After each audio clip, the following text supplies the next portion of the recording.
کہ جنت ہے، عرش اعظم ہے، اور اس پر کرسی لگی ہے، اس پہ رسول اللہ بیٹھے ہوئے اور سارے بنی ہاشم بھی بیٹھے ہوئے، سارے ائمہ بیٹھے ہوئے۔ ایسے میں نے دیکھا کہ ہمارے بابا مسلم آ گئے، رسول اللہ کو سلام کیا، رسول اللہ نے جواب سلام دیا اور کہا آ جاؤ مسلم، تم آ گئے، مسلم تمہارے بچے کہاں پر ہیں؟ تو ہمارے بابا مسلم نے نانا رسول اللہ سے کہا کہ میرے دونوں بچے بس آنے ہی والے ہیں، بھیا لگتا ہے یہ رات ہماری آخری رات ہے۔ محمد نے کہا کہ بھائی میں نے بھی یہی خواب دیکھا ہے۔ دونوں ایک دوسرے سے لپٹ کے رو رہے تھے، جب رو رہے تھے اور بات کر رہے تھے اسی وقت حارث ملعون گھر میں داخل ہوا ہے۔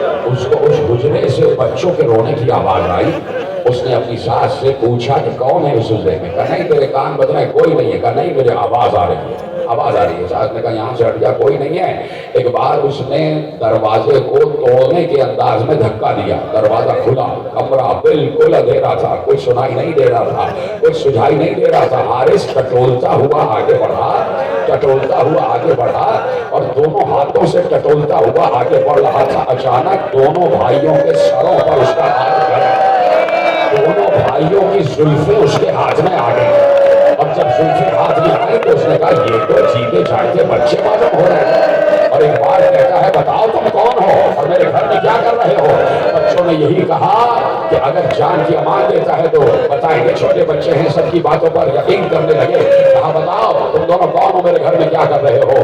کہا مسلم کو جانتے ہو، سفیر حسین، ہم اسی کے بچے محمد ابراہیم ہیں۔ کہا اچھا، میں 3 دن سے تمہاری تلاش کر رہا ہوں، تم کہیں مجھے نہ ملے اور میرے گھر میں ہی مل گئے۔ اب باہر لے کے آیا، ماتم کرو ماتم کرو، باہر لایا تو خدا کی قسم روایت میں لکھا ایسے لایا کہ دونوں کو بالوں سے پکڑ کے دونوں کو بالوں سے پکڑ کے گھسیٹتا ہوا لایا، دونوں کے پاؤں زمین پر خط دیتے ہوئے جا رہے تھے۔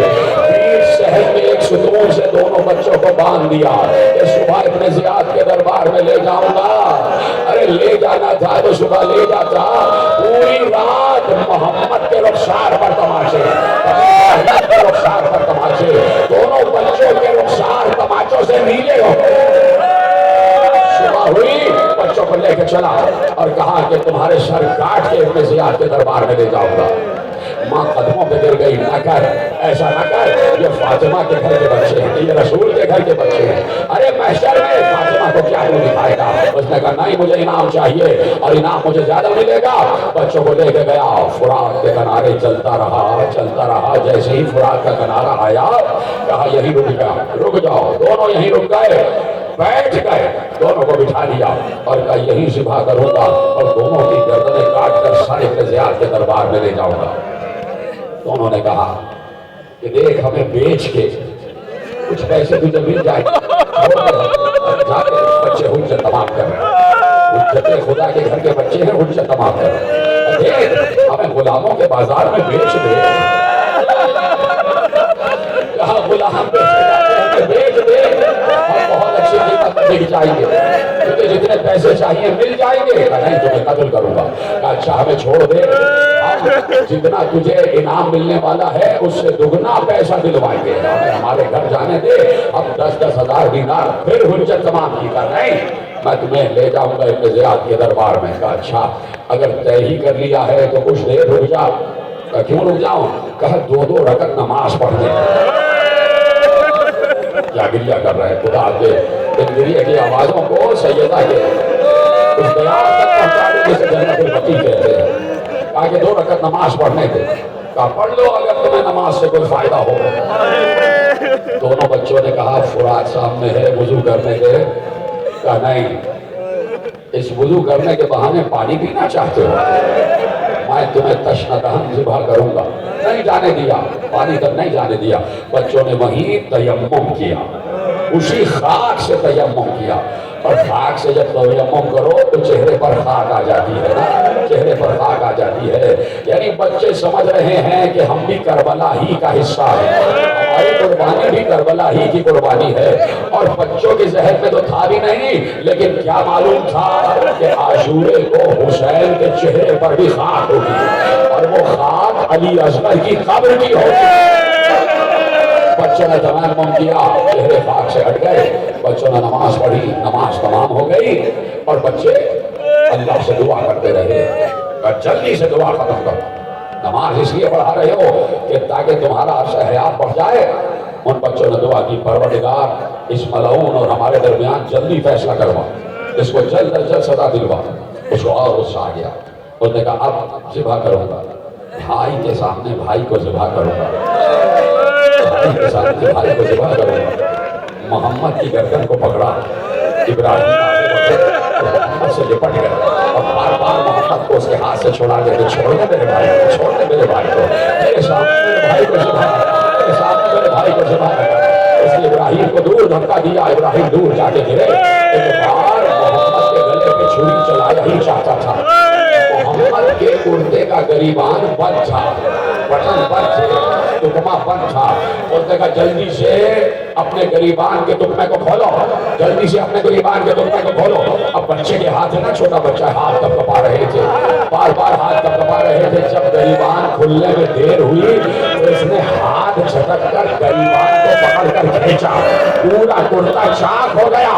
ادھر سے ایک تماچا، دوسرا تماچا، اب محمد کو پشت کے بل زمین پر بٹھایا، سامنے بھائی دیکھ رہا ہے، سامنے ابراہیم دیکھ رہا ہے۔ یہاں تو شریعت یہ کہتی ہے کہ ایک گوشت بند کو دوسرے کے سامنے ذبح نہ کرو، ایک جانور کو دوسرے کے سامنے ذبح نہ کرو، اور یہاں تو ایک بھائی کو دوسرے بھائی کے سامنے ذبح کیا جا رہا ہے۔ کیا گزری ہوگی ابراہیم پر جب بھائی کو ذبح کرتے ہوئے دیکھ رہا تھا۔ ابراہیم نے دیکھا کہ محمد کے گلے پر خنجر چلا، محمد کا گلا کٹا۔ سن رہے ہو میرے عزیزو، میرا تو کلیجہ پھٹ رہا ہے۔ محمد کا گلا کٹا، اور ایک دم نہیں کٹا، اس لیے کہ پہلے پشت کفا سے وہ ہڈیاں ٹوٹی جو گردن میں ہوتی، ٹوٹنے کی آواز آئی، پھر وہ رگ کٹی، جس رگ کو رگ حیات کہتے ہیں، وہ گردن کاٹ کے اس نے محمد کا گلا ایک طرف رکھ دیا۔ میں نے پڑھ لیا، تم نے سن لیا، اب یہ تو دیکھو کہ جو ابراہیم ہے اس پر کیا گزر رہی ہے۔ جب بھائی کا کٹا ہوا سر زمین پر رکھا ہوا دیکھ رہا ہے، وہ بھائی اٹھا اور محمد کے خون میں غوطے لگانے لگا۔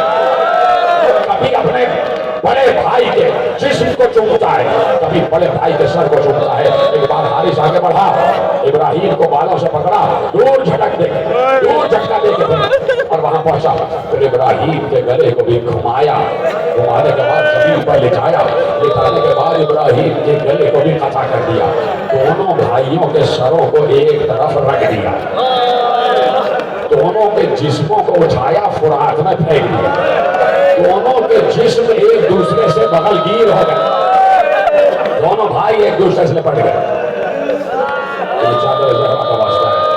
آواز آ جائے، تمہارے گرنے کی آواز آنی چاہیے۔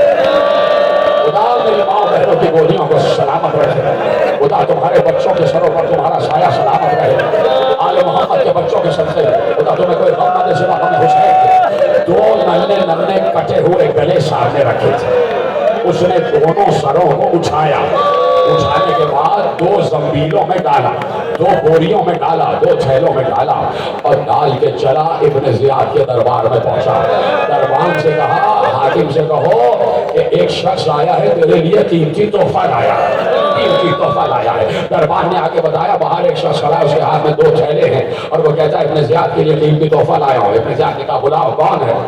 جیسے ہی دربار میں داخل ہوا، ہاتھ میں دو تھیلے تھے، ان تھیلوں کے نیچے سے تازہ تازہ لہو چپک رہا تھا، تازہ تازہ لہو چپک رہا تھا۔ تھیلے لے کے آیا، کہا تو کون ہے؟ حارث، کہا کیا لایا ہے؟ کہا تو خوش ہو جائے گا، ایسا انعام لایا ہوں، ایسا تحفہ لایا ہوں، ایسا ہدیہ لایا ہوں۔ ابن زیاد نے کہا دکھا کیا لے کے آیا ہے؟ اس نے تھیلوں کو زمین پہ رکھا، ایک تھیلا کھولا، دوسرا تھیلا کھولا، دونوں میں ہاتھ ڈالا، کٹے ہوئے سر برآمد ہوئے، دونوں کو زلفوں سے پکڑے ہوئے ایسے دربار میں اوپر اٹھایا اور ہلا ہلا کے کہتا تھا یہ ہیں تحفے، یہ ہیں تحفے۔ ارے بچے اتنے معصوم تھے، اتنے حسین تھے کہ بے اختیار ابن زیاد کھڑا ہو گیا اور کھڑے ہو کے کہتا ہے او ظالم، کس ماں کی گود اجاڑ کے آ گیا، کس ماں کی گود اجاڑ کے آ گیا؟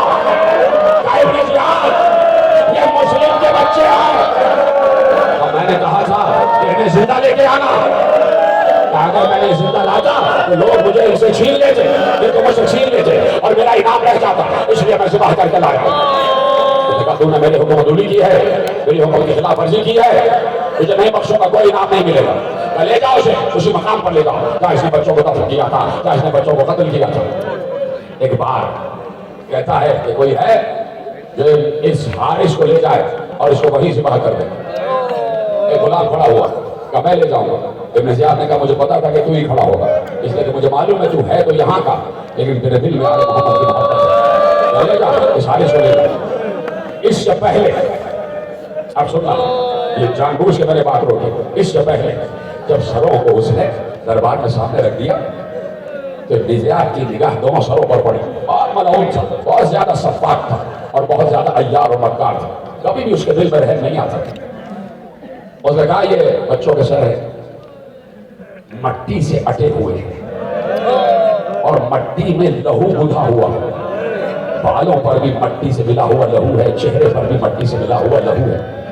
کوئی ہے جو ان بچوں کے سروں کو پہلے دھو کر لے آئے. اسی غلام نے کہا کہ مجھے دے دے, میں دھو کر لاتا ہوں. کہا مجھے پتا تھا تو ہی لے جائے. لے گیا, گھر میں گیا, بالکل متصل گھر ہے دارالامارہ سے. زوجہ کے پاس جا کے سر دیے, کہا ان سروں کو دھو دو.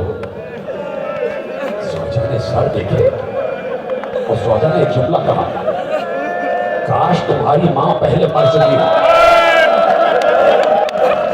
یہ کس کے بچے ہیں؟ اس غلام نے کہا مسلم کے بچے, آل محمد کے گھر کے بچے. رو رو کے چیخ چیخ کے روتی رہی اور بچوں کے سروں کو دھلاتی رہی اور آواز دیتی رہی, اے فاطمہ زہرا, آپ کے دو لال آج میرے گھر میں آئے. بچوں کے سروں کو دھو کے دربار میں بھیج دیا گیا.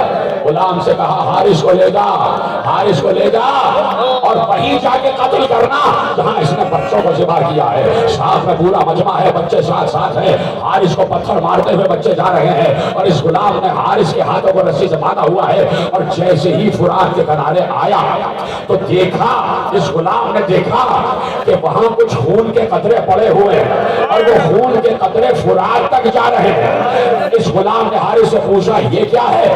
کہا بچوں کے لاشوں کو, کٹے ہوئے لاشوں کو فرات میں پھینکا ہے, یہ اسی کا نشان ہے. جیسے ہی آگے بڑھا, آخری جملہ تقریر کا, جیسے ہی آگے بڑھا اس نے زمین پر کچھ نشان دیکھے. غلام نے حارث سے پوچھا یہ کیسے نشان ہے؟ اس نے کہا جب بچوں کے گلے کاٹ رہا تھا بچے تڑپ رہے